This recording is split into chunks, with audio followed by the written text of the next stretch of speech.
7. The only time you ever punctual. Alright.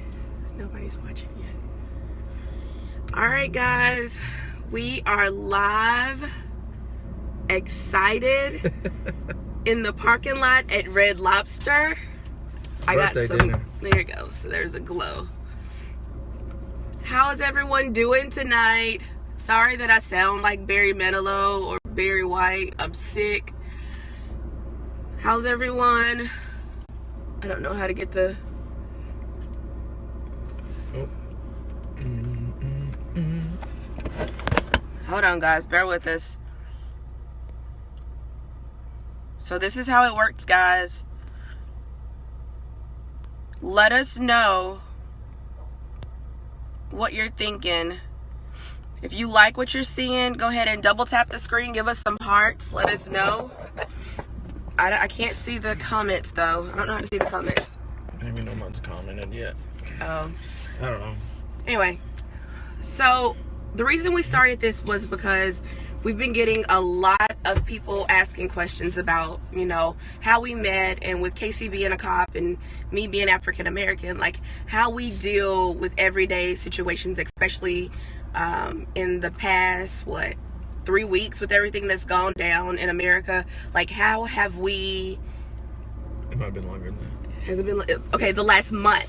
How do we, as a couple, combat that with him being a cop and us being raised differently and having differences of opinion? So first, what we want to do is just kind of like say hi, and I guess how we met and how we got to where we are right now. So hi. So as part of my job, I have to do bank checks every day. Same with the kids in the schools. I go in and walk through the schools every day. I started at first going to different banks every day, but quickly became friends with this one, and that was the only bank I went to every day. So 4 of the days of the week, or 3 of the days of the week when I work, no, Saturday she was there too. So 4 days a week, I would spend anywhere from 5 to 20 minutes a day talking to Denise and her co-workers in the bank, and just getting to know them in the community, as well as just getting to know her better. Did that for 2 years, I guess. 2 years of that, and then the opportunity arose that we became a couple and started dating, and that's kind of how we started as far as my end goes. Did you have more to add on that? Yes, with him being a cop, I took full advantage of anything that happened in at the bank. If we had somebody come up there who I didn't like or felt uncomfortable with, I would text Casey and I'd be like, Casey, there's somebody here. I need you to come up here. I need you to come and check this woman, because there's this crazy woman, y'all. There's this crazy woman. There was this, like, medically crazy. She was, what was Miss Christopher? She had multiple personality disorder. She thought she was Jesus. Like, for real deal, thought she was Jesus. She said her name was Francis Jesus Christopher. And she would come up to the bank and she would, like, tell us we're all going to hell. And she would tell us, she would call us the white devils, because at the time we all had white cars. She would cause all kinds of confusion in the bank. And so I would text Casey and be like, dude, are you at work? Miss Christopher up here, and he's dealt with her before, so he knew how crazy she was. And so it kind of was it helped. It was comforting for me to have that in my back pocket. So when it got to us on a more personal level, I was going through a divorce, and so I would talk to him about stuff. I actually tried to get him to arrest my husband, but he was like, Denise, I can't do that. So but it's comforting for me to have that aspect of having that aspect of having a police officer in my friendships, I guess, whatever. So that's how we met, which is funny that we met while he was on duty and I was working. But Sure. yeah. So that's question 1 down. Yeah, that's question 1 down. We're going into Shola's. Yes. Shola, I hope that's how you say your name. I have no idea, but your email was amazing. It was really amazing. I was laughing the whole time. I was like... You had great insight, great questions leading up to your question. Side note, he was like, I don't even know what half these movies are. So every now and again, I have to have me and Casey gonna have to have a black movie moment. Because he's missing out. Apparently, I have to be educated. He has to be educated, y'all. He has to for real deal be educated. Because she named, what movies did she name? Poetic Justice. You're really gonna call me all the way out. I am. I love you though. Guess Who's Coming to Dinner? Something New. Black or White. Do the Right Thing. Dear White People, which I have not seen. Dear White People, which I really want to see it.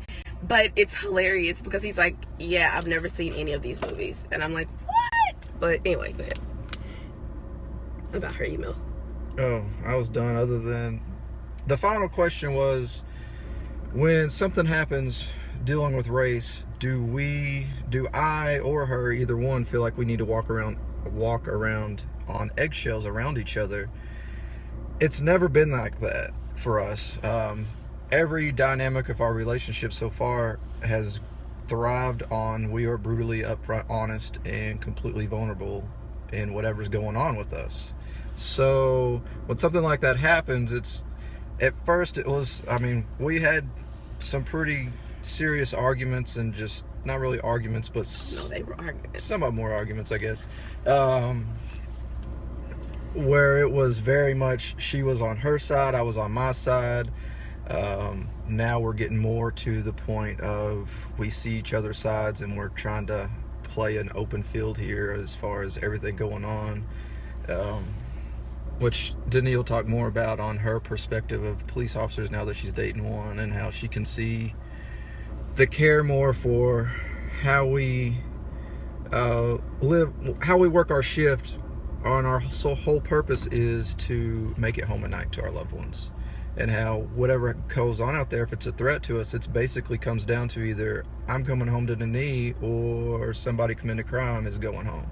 Which I understand now. There's a lot of different, well, were they committing a crime? Why were they being messed with? All that. But generally speaking, most people you come in contact with are committing a crime that you're dealing with, and that just bad stuff happens back and forth too. Where was I going with that? So no, we don't walk on eggshells. We are very open about it, and we understand it comes from the heart and where your questions and where your feelings are coming from on everything.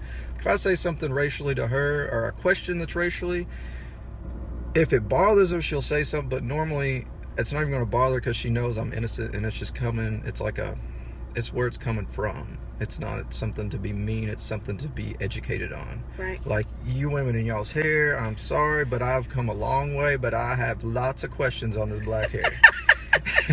I've taken out weave now. She's going natural, so I'm cutting off perm as opposed to natural curl. Look, I'm getting there, but there's a lot of questions there. You also took Ken's hair down. He took my daughter's hair down, which is on Instagram. He was like, you go take a shower and I'll take Ken's hair down. Now, granted, it took him like 2 hours to take her hair down. It's the thought that counts. Look, y'all's braids are My tight. husband didn't do that. Anyway, the braids do be tight. You go on eggshells. On eggshells. Not at first. And I'm going to be honest with you guys. I'll say a vast majority of the time I do not walk on eggshells. But there are certain situations where we will start having a conversation and it'll start to get heated. And I won't say that I'm walking on eggshells, but I don't always... She hates confrontation. I hate confrontation. Hate confrontation of any kind. It makes me uncomfortable. I start sweating.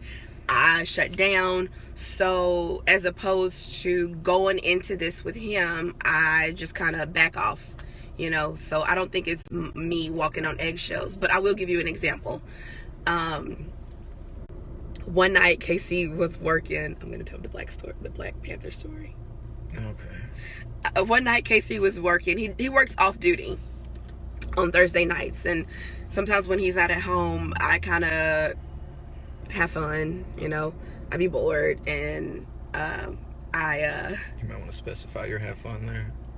I like playing makeup or have photo shoots or play dress up, binge watch the Braxtons or something like that. Well, this specific night I dressed in all black and I did my makeup up, and I have this black fedora, and so I put the black fedora on, and this is when I had my long weave, so I had my Tamar hair on and stuff, so I was fly. Anyway, so I took pictures and I was like, Black Panther, my person. Like, I'm feeling it. Black power. I'm on my black magic, like black girl magic. Like, I'm feeling it right now. I mean, like, I had on these leather black pants with this black leather shirt that was fitted. I mean, I looked good, y'all. I looked good. And I had a photo shoot. I took pictures and I sent them to Casey, and he's like, why you want to take pictures like the Black Panthers? Don't you know what they stand for? Don't you know the new Black Panthers? Don't you know? I mean, that's like me putting on a white sheet and being like KKK, and I'm like, nigga, no, it's not. Excuse me. I'm gonna say sometimes I slip, but it's not. I'm like, dude, Black Power. Do you know what the Black Panthers stood for? And so I kind of went in on him, and then I had to reel it back, and then that turned into more of a, okay, babe, I understand what you're saying. I wasn't trying to belittle you or the Black Panthers or compare them to the KKK, because the KKK were never formed for anything good. So we kind of talked about that. But after that, I didn't walk on eggshells, but I was very, what's the word I'm looking for? I was very conscious, I guess, more about what I did, or, you know, whether it would affect him or how he would look at me, or how he would or what it made him think, you know. But that quickly died, because he's my best friend and I do whatever, whenever, and he accepts me in all of my goofiness. So to answer your question, no, we do not walk on eggshells. We have very open and honest dialogue. That is like one of our mantras in our relationship. Mantra. Anyway, slogan. It's what we harp on. It's what we live by in our relationship. Open communication. Like, if you're feeling some type of way, let me know. If I'm feeling some type of way, I'm gonna let you know, and that way we can strengthen our relationship. And so when the first guy, the CD guy, got killed, and then the guy got killed, you know, in his car just from a broken taillight, and then the cops got killed in Dallas. Like, I laid in bed and I cried for like 3 days. I cried. My heart was broken. I cried because 2 men lost their lives. Family members lost husbands, sons, cousins, friends. They lost a life. And in my opinion, from the non-cop side, I'm always like, well, couldn't there be a different way? What if he didn't have a gun when that one cop said, he has a gun, he has a gun? What if he didn't have a gun and they just shot this guy for no reason?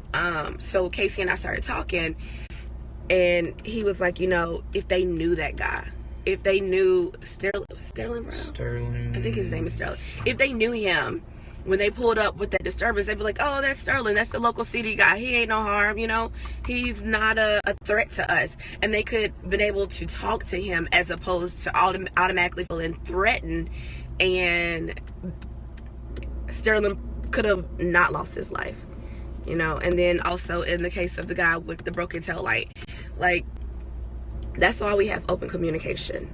That's why we are like, hey, if something happens, tell me. And that's why Casey goes out into the community every day, minus Tuesday and Wednesday. He goes out into the community and he gets to know the kids in the community, and it's not it's not a... Hold on one second. Oh. How do you open up comments? Oh, you ain't gonna be able to answer on there. Oh, so we gotta follow y'all for y'all to comment. We new to this, y'all. Yeah, we new to real this. New. Sorry about that. We'll figure it out. I really be sitting over here wondering, like, ain't nobody gonna comment. Why come we ain't got no hearts and stuff? I mean, we being deep and everything, and we ain't got no hearts. And anyway, we didn't open the comments. It says comments. Okay, I don't know how to open comments. I don't know if we can do this while we're still on here. I don't think we can.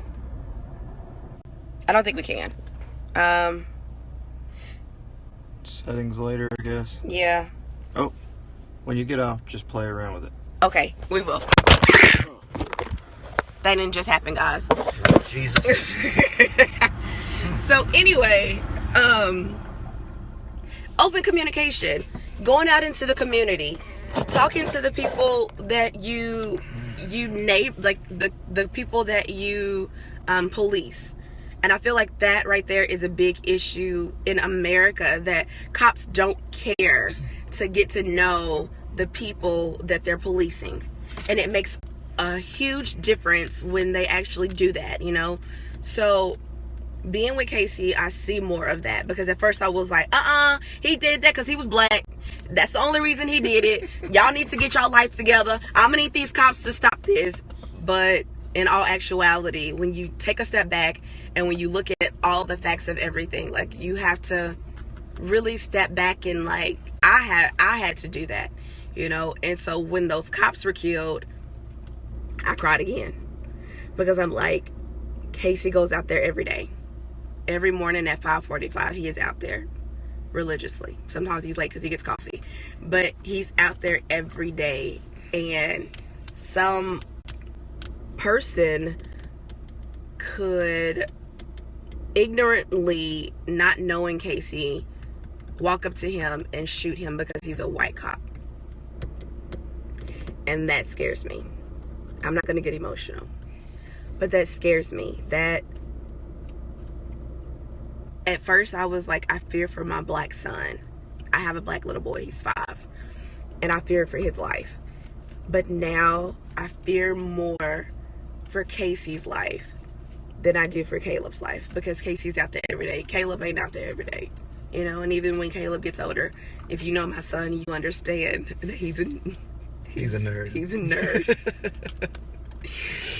So, but I fear for Casey. Like, it's a genuine fear. When he got up to go to work that next day, I cried when he went to work. Every morning he gets up and he tells me, I love you. And I tell him, be safe. Because there's no guarantee that he'll come home to us that night. And I think people really need to humanize police officers. You know, they're people too. And they don't always make the best judgment. But they still have wives and kids that they want to see grow up. And they want to be there for graduation. And we need to, as a community, as a people, as the United States, come together and work this out, because it's getting to a point where it's not even it's not safe anymore. So I'm gonna stop talking before I start crying, and I don't want y'all to see me cry on the first Periscope. So, and look, my lobster's probably sitting there at the table. It's been 20 minutes. Nah, okay, I can wait on the lobster. But we are out of questions because not a lot of people sent them questions yet. Oh, there was another question. What made you want to date a black girl? We'll get that one next time. And somebody asked us how the sex life was like. Like, she took me to Red Lobster. Cause I slay. All right. So anyway, actually, my parents are probably paying for Red Lobster, who are inside Red Lobster, watching us Periscope right now. So. Anyways, we just want to thank everybody for your support. It's crazy. It is crazy. It's weird, crazy. People from Poland, like, I don't know nobody from Poland. You do now? I do now. Australia, like, That's crazy to me. I'm honored and humbled, and I know he is. Yes. Most definitely. So thank you guys for your support. Thank you for supporting my baby. Thank you for your prayers. Thank you for the be safes. The be safes and all that stuff. We're gonna try to do this daily, not daily. We said what, every other Wednesday, weekly. Yeah. We might push it up a little bit, but send us an email, because clearly I didn't have the comments open because I didn't know how. Yeah. Me. We'll get there to where y'all can comment and we'll interact back and forth. Yes. And that will be there. But send us an email. Let us know how we did. Interracially, the letter N, love @gmail.com. Let us know how we did. Or if you follow us on Instagram, you can DM us. If you follow us on Facebook, you can let us know how we did. We hope that this can be a regular thing. We've also started a YouTube channel. We don't really know what we're going to do with it yet, but somebody suggested it, and so we went ahead and did it. And there's nothing on it yet. And there's so nothing don't even on go it look for yet. it So yet. don't go look at it. But we love you guys, and we really feel honored from everything. So you guys have a wonderful night. We're going to have to think of some kind of sign off or whatever. But tomorrow's Casey's birthday. Mm-hmm. So everybody wish him a happy 33rd birthday and 34th birthday. And we're going to send this off, which I realized today. Sharice, I know you on here. Don't nobody know all the words to Stevie Wonder's happy birthday. We just know the chorus and then the end of the song. Yeah, I listened to the whole thing today. We listened to the whole thing today. So we're going to send this off. Thank you, boo. We're gonna send this off with the happy birthday song for Casey, not the original happy birthday to you. We're gonna sing Stevie Wonder. So you ready, baby? You gonna sing with me? No, I ain't singing. It's my birthday. Okay. You sing. He gonna make me sing. Oh. Y'all bear with me because my voice is gone. And I ain't talked to my manager yet. He don't like me singing without him knowing. So just bear with me, okay? Happy birthday to ya. Happy birthday to ya. Happy birthday